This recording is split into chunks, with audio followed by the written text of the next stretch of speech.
Hi everyone, and welcome to the first episode of the Power 365 show on the Business Application Podcast. Sorry about my voice, I'm a little broken at the moment.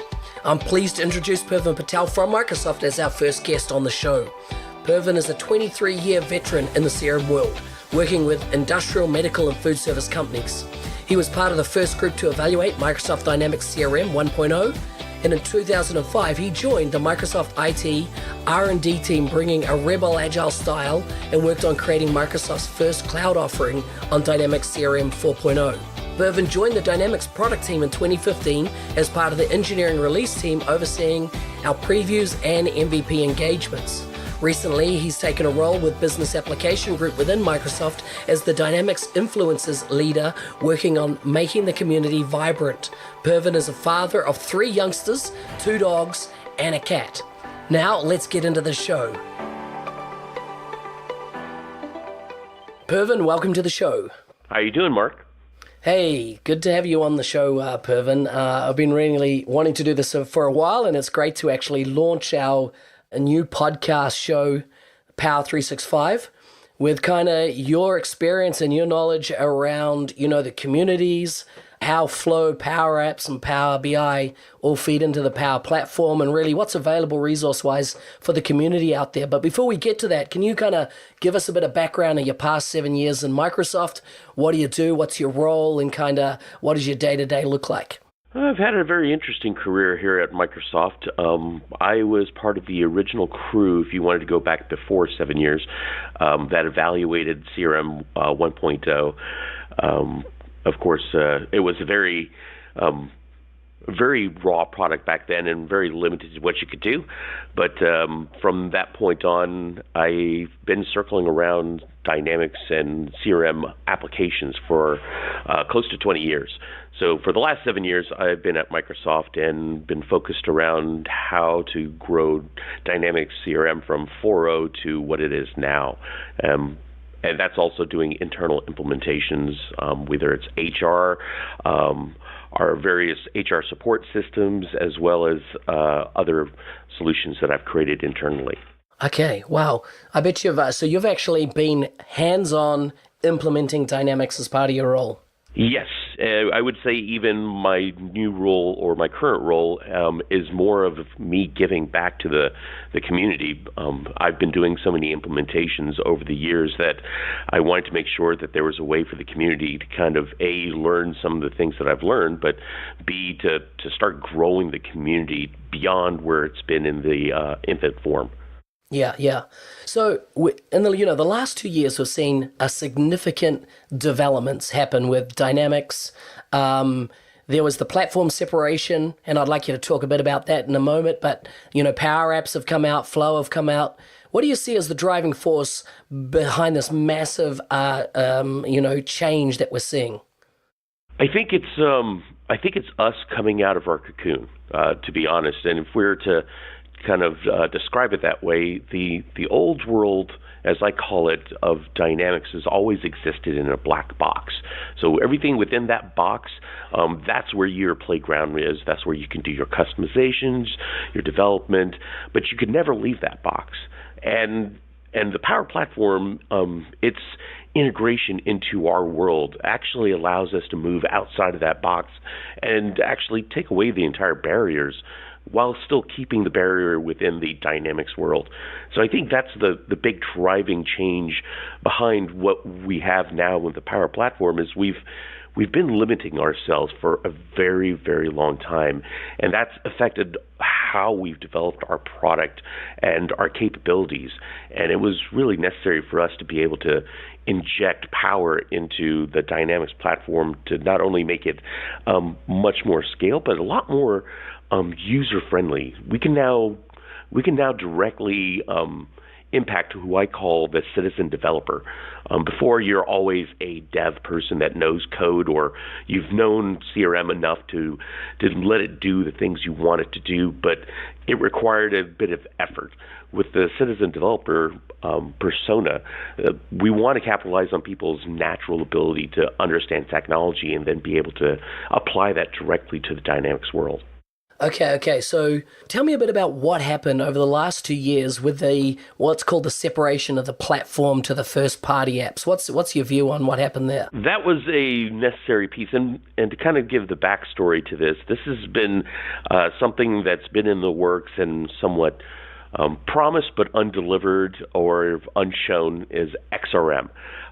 Back in the CRM 4.0 days, everyone became extremely excited because the ability to customize Dynamics to an actual application that's more concentric for a specific use case was the focus. When 2011, 2013, 15, 17, people started building more and more app-centric type solutions, whether it might be like a healthcare solution or whatever the case may be, within Dynamics. However, where that has been hindered is just because of the way that we've implemented everything. Now that we have the ability for this app-plat separation, this allows us to now start really allowing people to start creating their own true applications without encumbering the normal pieces of what you would see as we call CRM or Dynamics. And I think that's the piece that a lot of people will greatly appreciate, is not having to worry about some of the other pieces like sales. For example, when you log into your instance, obviously you want your users to be able to hone in on exactly what they should be doing in an app scenario and not see things like sales, marketing, service, the core pieces, the foundations of what used to be CRM. Yeah, so you're saying that, so as part of that process, the platform as such was separated from, are you calling them first-party apps, the things like sales, service, field service? Is that what how you're calling them? I actually dropped the moniker first party, mainly just because I've looked at Dynamics as more of a app scenario. Now, obviously, our core bread and butter has been always the sales, service, and marketing modules that came with that. But for me, just my own take on it is, it's an app world, and we had to separate our platform from our apps in order to be scalable and distributable.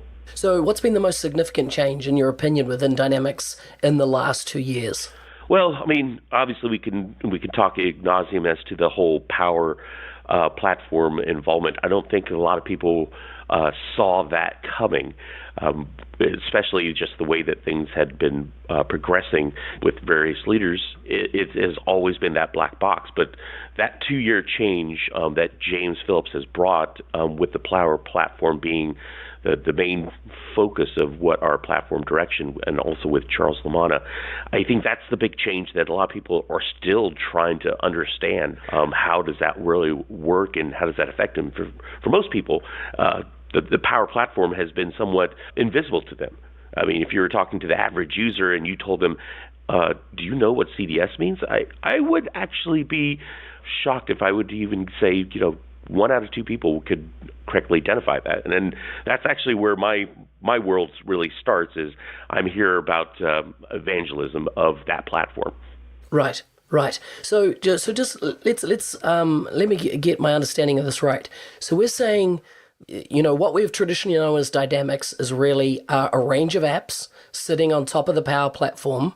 And then what that really allows me, let's say I'm an ISV, I can actually go out and build apps with pretty much the same type of level of sophistication and functionality that something like Dynamics for sales or Dynamics for marketing have had in the past. I could actually build an app with almost that same level of sophistication on top of this platform now. Absolutely. You can use all of the general capabilities that you would expect from the Dynamics platform, whether it might be the customer engagement side or the finance and operations side or any of the other apps, and you can actually start building your own app. And one of the first ones that we've launched out of that is one of our healthcare accelerators.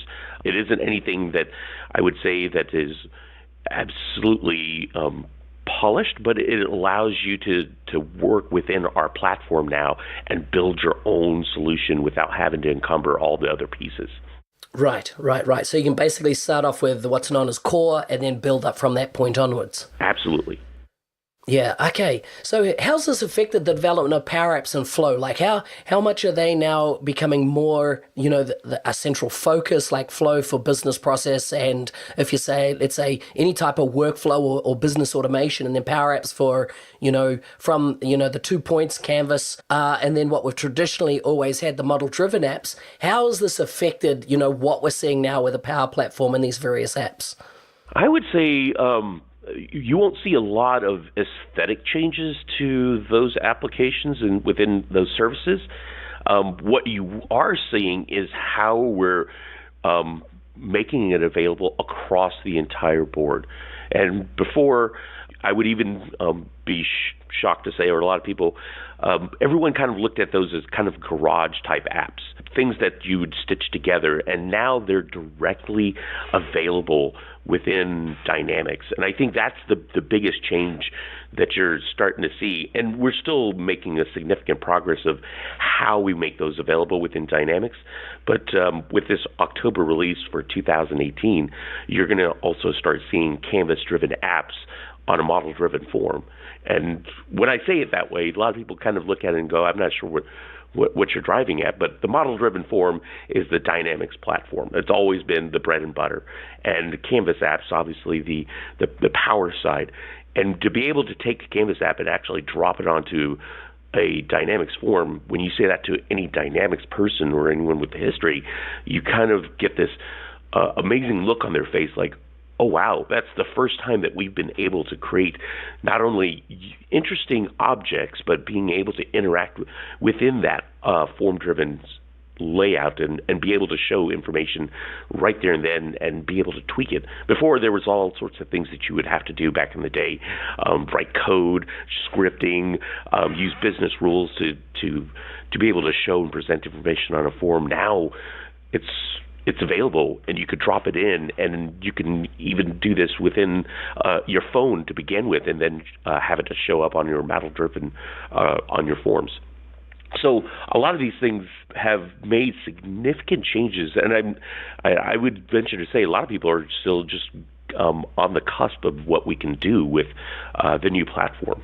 So that's interesting because a lot of people are just getting into Microsoft Business apps at the moment. It's they're kicking off their career. They've, for whatever reason, they landed, they're seeing it and they're going, heck, Dynamics has been around for 15 years. Am I too late? What's your kind of message to those people just entering the ecosystem now to, what are the possibilities career-wise, if they really embrace the Microsoft Power Platform and what's possible with it? I think it kind of started with the Power Platform as this youth factor. I wouldn't say so far as that the youth have strayed away from coding or machine language. However, we wanted to start attracting a new base, as I mentioned before, the citizen developer. And that started off as with a lot of people that are, I would just say, young. But we're starting to see that ability for us to be able to inject a lot of new blood into our world is bringing that focus of the citizen developer into the developer world of our platform that existed before. And that's, I think, the first thing that I've noticed is there's been a lot of exchanging of new and old world ideas, and we're starting to see this meshing starting to really happen. So what's the opportunity for consultants out there to actually, let's say they don't even have experience in the former apps, like sales and stuff. What's the opportunity for them to, they might be working in their business, they might see business problems all over the place, and they're like, hey, I don't know how to code. How can they kind of get up and get cracking and start using the Power Platform to start solving problems in their own businesses? I think where Dynamics has always been challenged is the average user has never had the ability to inject their thoughts in a technical manner into a platform or an application. And now we're starting to see this ability for someone to simply start from either a no-code or a low-code scenario, and they could do it themselves. And I think that's brought up a lot of interesting and unique ideas that moves away from the traditional sales scenario or marketing scenario or even service scenario. I think a lot of people are starting to put in their own process. And I think that's where our greatest flexibility and our ability comes in, is now we can absorb any branded solution, vertical solution, or even garage thought of how, a certain scenario needs to be done. As I've always said, when you're a consultant in the Dynamics world, you hear 50 million ways of how you can sell a product. However, everyone wants those 50 million ways to be available within their application of how they track it. Now it's more of, hey, why don't you develop your own process in hand first, and we can absorb it within our application. And I think that allows us to not only be a lot more responsive, but a lot more flexible. And I think that's one of the things that has always hindered us in the past, is that inflexibility. Yeah. So there's definitely a lot of opportunity then. Yes, it allows us to have a lot of interesting and new thought processes to be able to bring to the table. It's never a case where a lead as unqualified data turns into a contact, a account, and an opportunity. There could be all sorts of other different things that people are looking for. And now we're moving away from being able to constrain people in that world. Yeah. Over the last, period of time, let's just call it, we've seen the Microsoft Business Application suite of technologies really go mainstream. $1 billion business. It's really a serious application or set of tools that Microsoft now produce in the software space. The separation of the platform like this, and from those apps, do you see this as now really allowing the platform itself to become not just an income stream for Microsoft, but really an income stream for anybody that wants to start building software on this platform? I would certainly agree to that. I've been using our Power World for a long time now in its project name form, when it was also Sienna, and even before that. One of the things that always appealed to me was the tinker factor, and I've always been one to try to see how I can use certain things. So when I first got access to Project Sienna in the early Power App world, I was immediately drawn to it, and I was like, wow, I could do all sorts of interesting stuff with this. And then it was more starting to use my own imagination of what I could do with it. To that time, I can also admit that I didn't really imagine how I could actually embed that within the Dynamics world. But it was a very interesting idea to be able to do that. Where it really started coming and hitting home was Flow. And this actually goes back to my MVP world, which, as you know, there is a direct conduit for our MVPs to be able to engage the product team. One of my challenges has always been, how do I keep responsive with all the information, questions, the things that you as an MVP all look for. And that's where I've been using Flow in the background for at least 2 years now, to be able to understand all the emails that are coming in, dissect them, quantify them using Flow, and then being able to sort them so that way I can route them to the right people. A single person being able to handle a pipeline of, let's say, 50 to 100 very technical questions a day, and being able to find the right person, that's a challenge. But with Flow, and a lot of people didn't even realize that I was doing this, with Flow, I was able to be extremely responsive. And I think that's where those are the bits and qualities that I think that has been missing in the Dynamics platform. I mean, we've had workflows for a long time, and I know the running store, or at least the running conspiracy theory is, are we eliminating workflow from Dynamics and replacing it with Flow? And I think it's not more replacing it. I think it's more supplementing it. The word that we want to use today is, you can always bank on the Dynamics customer engagement workflow engine. Now Flow can supplement it with all sorts of interesting things that you can do with it, whether it's structuring it in a way that's only bound to your data, or even being able to use third-party services or machine learning to be able to go out, have the data analyzed and then return it back. That I think is the most exciting thing that you can get out of this new change and new world that we have. Yeah, I just think that it's great that Flow exists outside of what we're traditionally known, with Dynamics, because it allows you to integrate so much more. where, a lot of the workflow, unless you got into workflow assemblies, was contained within the application in the past. So it really makes it much more enterprise grade. Absolutely, and even more so that it's a WYSIWYG type editor interface. I mean, if you're expecting code, I know a lot of people shy away from that. I mean, Flow is more about that trigger and that action, and then suddenly you start thinking, okay, well, what if I needed to make it do this? And then you can easily do that within the graphic interface.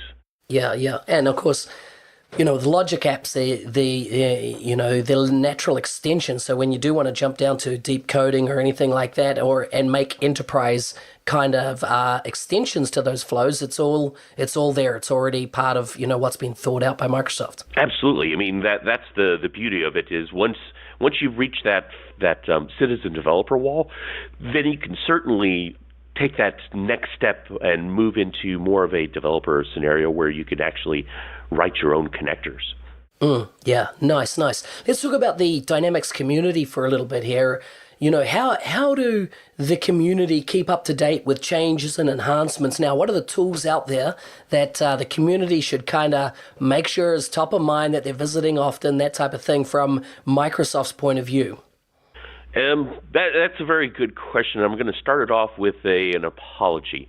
The apology is that we have not done a very good job in the Dynamics world in the past of fostering the community. With that said, it's not something that we've abandoned the community, but we certainly should have done our part to help a lot of the various people learn all the nuances of what was Dynamics in the past.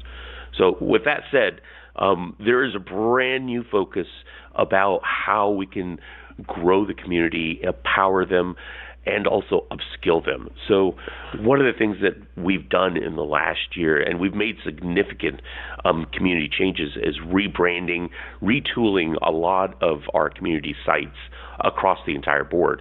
And granted, we are talking about 4 products that have been tied together loosely, but as a community, they've all existed within their 4 corners.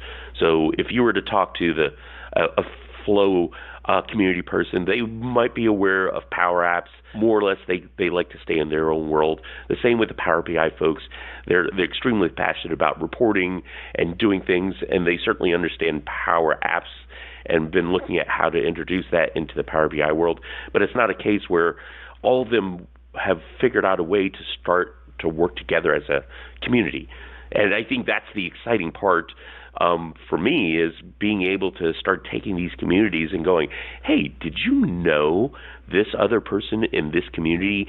And maybe we need to get these communities starting to talk together and starting to learn that, hey, you all are connected by this platform now. And there are different ways for us to be able to surface unique ideas across the entire board. So I started this off with more of an apology, but for me, it's an exciting world, because we're kind of moving into this Star Trek scenario where you're going off into this new world, new realm, and I want to make sure that everyone is going to our various community pages, whether it's our Power BI community, our Flow community, our Power Apps community, and our Dynamics community. But we want to get these communities starting to intermingle, so that way they can start learning of all the unique advantages each one brings to the table. So the main, from our side, is our community pages, whether it's community.powerbi.com or community.dynamics.com.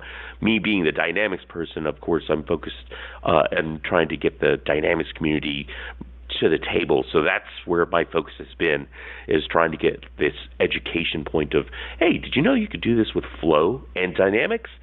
And a lot of people started thinking, oh, well, I didn't realize you could start doing it this way. Yeah. So listen, what I'll do is I'll place links to all those locations in the show notes.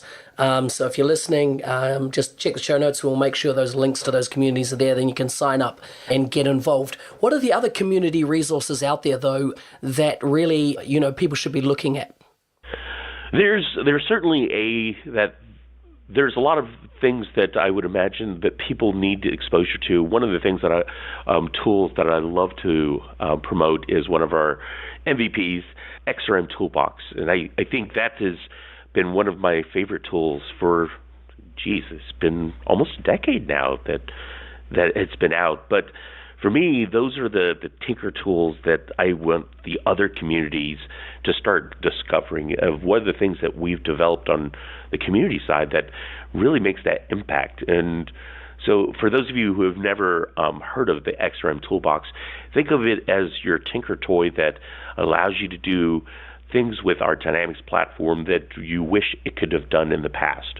Whether it might be, a plugin that allows you to go in and analyze all the entities that you've created and output a report, or whether it might be a plugin that goes in and allows you to execute a workflow in bulk against a mass set of records. There's all sorts of things that I've discovered that our community, from a developer standpoint, have created and added to the whole XRM Toolbox that has made it personally my favorite thing. So for me, it's about taking those types of garage apps, as I call it, and introducing it to the other communities and going, hey, if you're running into this wall of learning Dynamics, here are some of the things that the IST community has brought to the table. And this intermingling of that community efforts, I think, is the more exciting piece that we're just on the cusp of. Yeah, nice. So, I see some new communities come up for the people like at CRM UG. Now there's a Flow UG, a PowerApps UG, Power BI UG. Have you been involved in those? What are they about? What can we expect? To be honest, I haven't, and I'll preface that is I've got a very young, large family that I've been really focused on in the last couple of years. So between work and that I've been somewhat shielded from the user group communities. However, now that I'm starting to come out of the baby world that I've been in, I'm now extremely interested in discovering the other user groups. One of the things I can certainly say is that the naming of it allows this. I certainly understand from a Flow user group community, they go, oh, well, why would I have any interest or any understanding of what the Dynamics communities are doing? And I think from a naming standpoint, that's certainly been there, but I think it's now been our responsibility of being able to show how each world can start living together. And we've probably also made it a little challenging for those user groups of all the various naming changes that we've done over the years as well. Yeah, so true. I find it interesting that all these individual user groups, and I've been involved in user groups for some time, heavily, particularly in Australia, and we have the Dynamics 365 user group there running across 6 locations. But now really, do we kick off a Flow user group, a PowerApps user group, a Power BI? Because really all these tools all really still apply to what we're doing in Dynamics or the Power Platform. So interesting times. It is, and maybe it's a case where if I was to make yet another name out there, maybe it is time for us to start up a Power Platform user group to get everyone at least centralized and say, here, yes, I do have that Dynamics background, but we're talking about this larger community that we're trying to build, and maybe that's what we should start doing. Yeah. So, the comment I get from folks in the community is, how can I participate or be involved in the community, across the globe. They're involved in Microsoft business apps, and it could be any one of these. But what type of contributions could they be making to add value to the community that you see? I would certainly say go to the community sites and look at all the different assets and pieces that we've put together in these community sites. We've done a significant amount of rethinking, as well as moving away from the traditional, hey, we're creating a forum and that's the only thing that we're going to give you, maybe some marketing pages. But what we're starting to do is really starting to create this more of a learning type environment for a community. So you'll still get the forums. You can always ask those type of questions where, hey, I have XYZ and I want to do ABC. Who can give me some recommendations? You could always get that. But where you're starting to see a lot of changes to what we're doing with the community is we're really starting to focus on how do we make people learn at their own pace and be able to kind of bring them into this new world. So what you're starting to see is not only are we starting to do general pieces of information by not only making our release notes for our upcoming release 3 months in advance available, and we're talking 250 pages to 300 pages worth of content with screenshots, write-ups of how the intent is. Yes, it isn't an early bits that you can get to, but it certainly makes a very compelling story for someone to be able to go in there. Yeah, it is 250 pages, 300 pages, but if you're focused in on PowerApps and Flow, you can skip ahead and then learn, oh, I didn't realize that we're going to be making these types of connectors. Maybe I should do a little bit of learning on how to build a connector. And so what we're doing is we're changing how we've done things in the past. As Microsoft and Dynamics, we've not been very good about ensuring that the world knows what's coming. In fact, we've surprised a lot of people by either putting in or taking away features that said we were going to deliver. Now we're being very consistent and methodical on how we do that. And it starts with making sure people understand here's what's coming and here's what you can start doing with it, and then allowing people to start learning at a rapid pace. So from learning about what's coming, you can start learning about what to do, and then you can start seeing webinars. One of the things that I'm pushing heavily myself is I want not only our product team, feature team members to be able to go in and show off what their products will do, but I want our community to start looking at, hey, now that I have this tool or now that I have this capabilities, here's how I can do it in a real world fashion. So I've had Jerry Weinstock, one of our MVPs, to come on our YouTube channel and actually show here's how you would have Flow and Dynamics customer engagement work together in hand in a specific scenario. And that allows people to start getting that spark of, oh, wow, I didn't realize I could do this. And just by looking at this, now I can apply this to my own world. I think that, to me, is the most exciting thing, is after 30 minutes of watching something, you can go, oh, I could do this. And that's that moment I want to start creating what I call raving fans.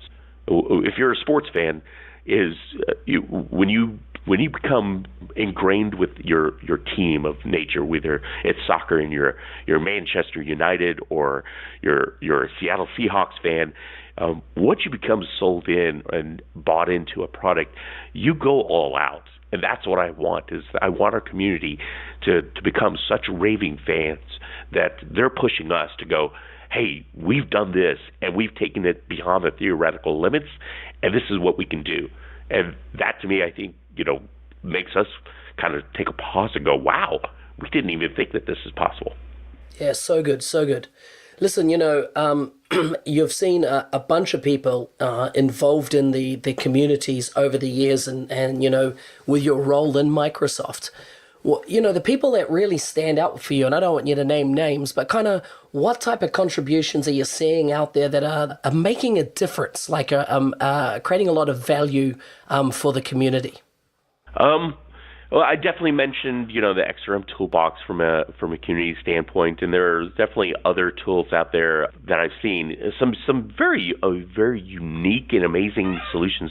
But I think, to me, the one thing that I've noticed, or at least the thing that really caught my eye in the last year, is a gentleman by the name of Brian Dang. And from the PowerApps world, he started off in the early private preview days of being able to take this, as we call it, the Garage app back then, and being able to create unique ideas with it. So the Brian Dang story, and I'm sure that Mark will post a link to a video that we've recorded on YouTube that explains the story. But the summary is, Brian Dang is a teacher, and he loved PowerApps so much and saw so much potential on how to bring PowerApps into a classroom learning scenario that he took a sabbatical, and he wanted to spend all of his efforts for that sabbatical year of learning and being able to create a Power App that empowers teachers to be able to understand and deliver better training and testing to kids, whether it might be kindergartners or even older.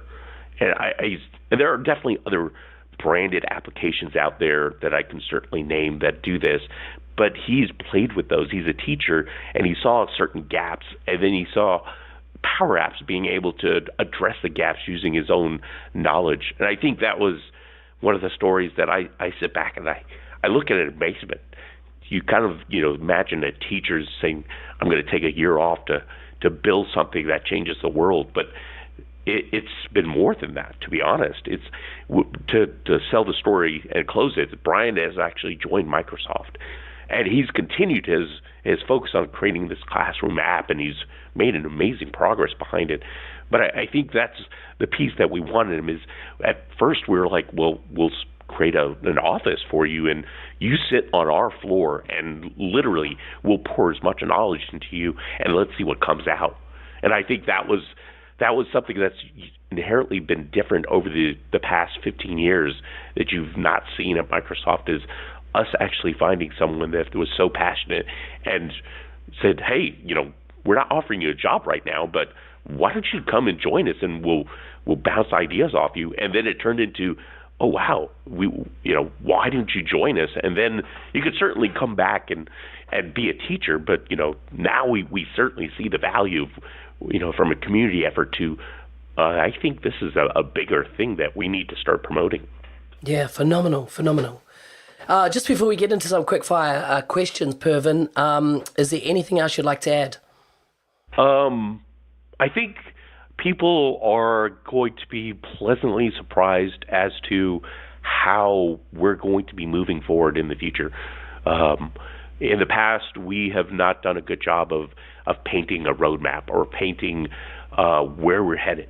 With James Phillips now at our helm, driving the entire business applications group within Microsoft, you're starting to see a change that I think is almost at a scale that's not been seen at Microsoft before, ever. Yeah. James has gone from a very small focus to a team that rivals all the other applications here at Microsoft. I think we're talking about many thousands, and we're not just talking about our applications anymore. It's about a digital transformation and all the different capabilities that need to come together, and that goes beyond our platform. It goes into the AI world. It goes into all sorts of different areas that we should have brought to the table sooner. And I think we're playing catch up at this stage, and we're going to be coming out aggressively on how we play catch up. Yeah, awesome. It is exciting times. Let's get on to some quick fire questions. I'm pretty much sure I know the answer to your first one. But what's the one thing that keeps you up at night? I'm sure that you're expecting me to say the MVPs. No, I was expecting you to say your kids. That's what I was expecting. My kids are certainly the ones that keep me up at night. I even pseudo believe that I think they work behind the scenes, and they plot together and saying, okay, I'm going to take the midnight to 2 a.m. slot, and I'm going to and you take the 2 to 4. Oh no, you're not feeling so good. Okay, I'll take the 4 to 6. Classic. So true. Hey, so what's the one book you'd recommend most to people, and why? Well, my challenge has been I have not had a chance to read a lot, so when I'm holding a baby, or if I have a baby asleep on me, that's when I can at least maybe grab my phone or my tablet and read something digitally. And I haven't read anything of that's been new lately. The last book I did read a month ago was Mick Foley's Have a Nice Day. And a lot of people would be surprised at me saying, I've been reading a wrestler's book. But I've always found it a very unique industry that has a lot of parallels to real life. Yeah. Oh, very good. What's hot for you at the moment? Kind of like, what's top of mind for you? It might not be work related, it might not be family related, but kind of what's top of mind? In terms of what I listen to, so my commute into work, I have probably one of the more amazing commutes that you can have to work. I live out in the valley mountains of the Cascades, and I get to drive in 20 miles down an interstate through forest to our Advanta campus. So I usually get about 30 minutes, maybe if there's traffic, 40 minutes in my truck. So I listen to podcasts a lot. In fact, I've stopped listening to music altogether. And so to kind of go on this wrestling theme, I actually listened to Stone Cold Steve Austin's podcast, and there are a couple of other wrestlers. The reason why I have an affinity for professional wrestling is I grew up in Atlanta. Atlanta has been a hotbed for wrestling, from whether you see Ric Flair or Dusty Rhodes back in the day. It was very easy for you to run into these people as everyday people. A lot of friends who actually were in that profession. So for me, I look at wrestling as something is beyond entertainment. I see it as a lot of parallels to how they tell a story and convincing you that story is real.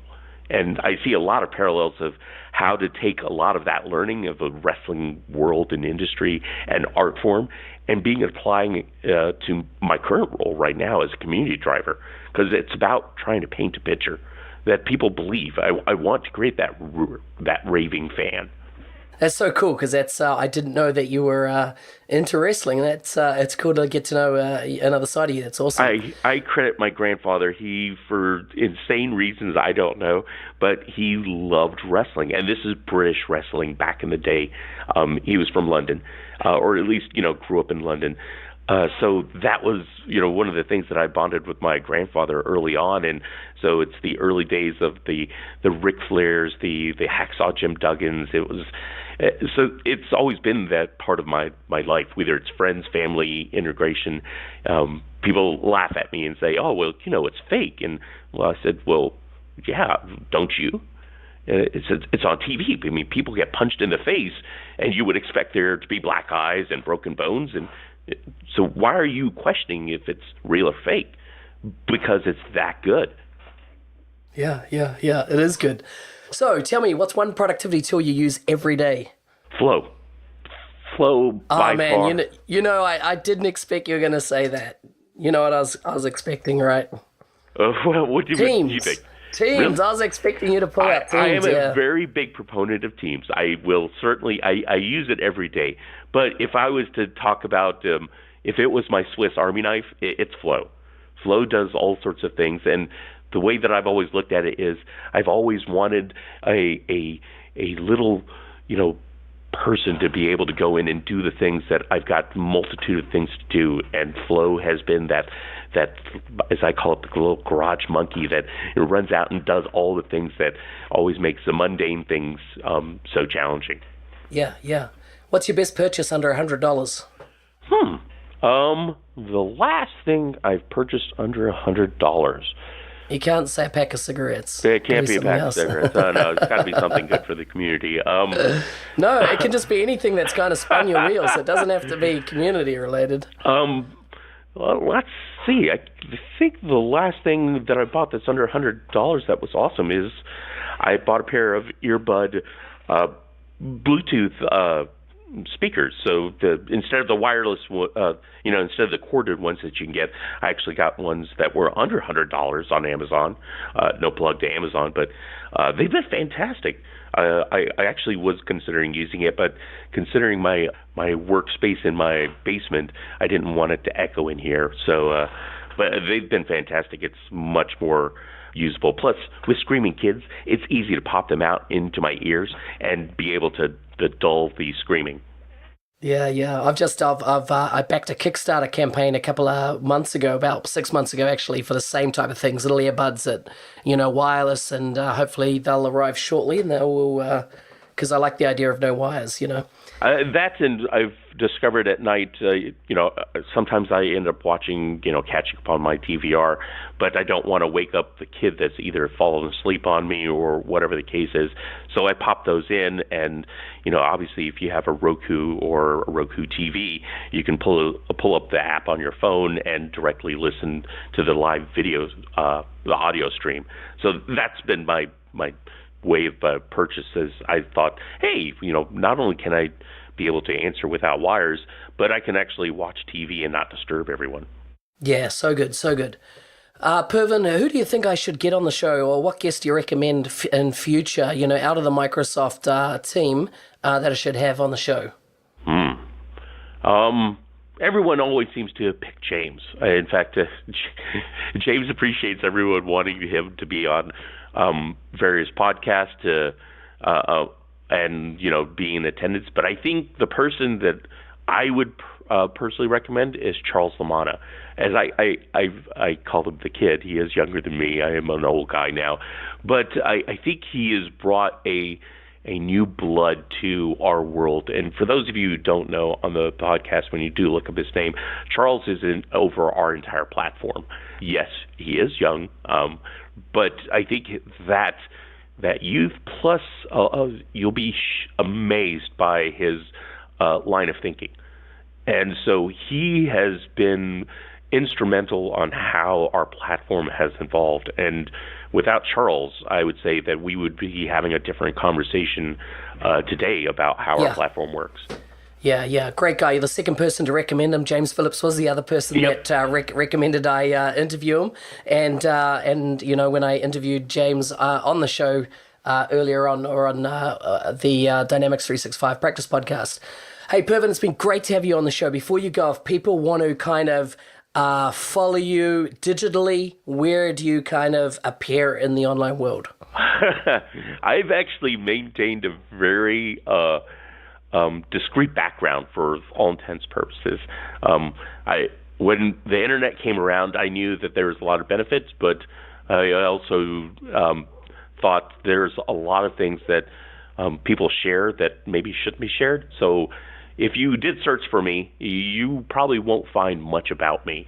But the best and easiest way is through LinkedIn. You can always find me on LinkedIn, and you can certainly engage me through there. The other areas is definitely through the community. You'll start seeing a more concerted effort on my part to become a lot more front and center in the community world. So those would be the first two areas. As I start expanding out in different social networks and platforms, I'll certainly share that out. But I've been very deliberate about what you can find and what you can't find about me. Can I ask you to do me a favor? Producing these podcasts take a lot of effort, and the podcast only can be successful if the community are getting value from it. If you enjoyed the show, can you please take a minute to leave a review on iTunes? If you have any suggestions or topics for the show, or would like to be featured as a guest, please get in touch. If you do want to leave that review, go to iTunes and look up the Business Application Podcast, or go to nz365guy.com/iTunes. I'll really appreciate it.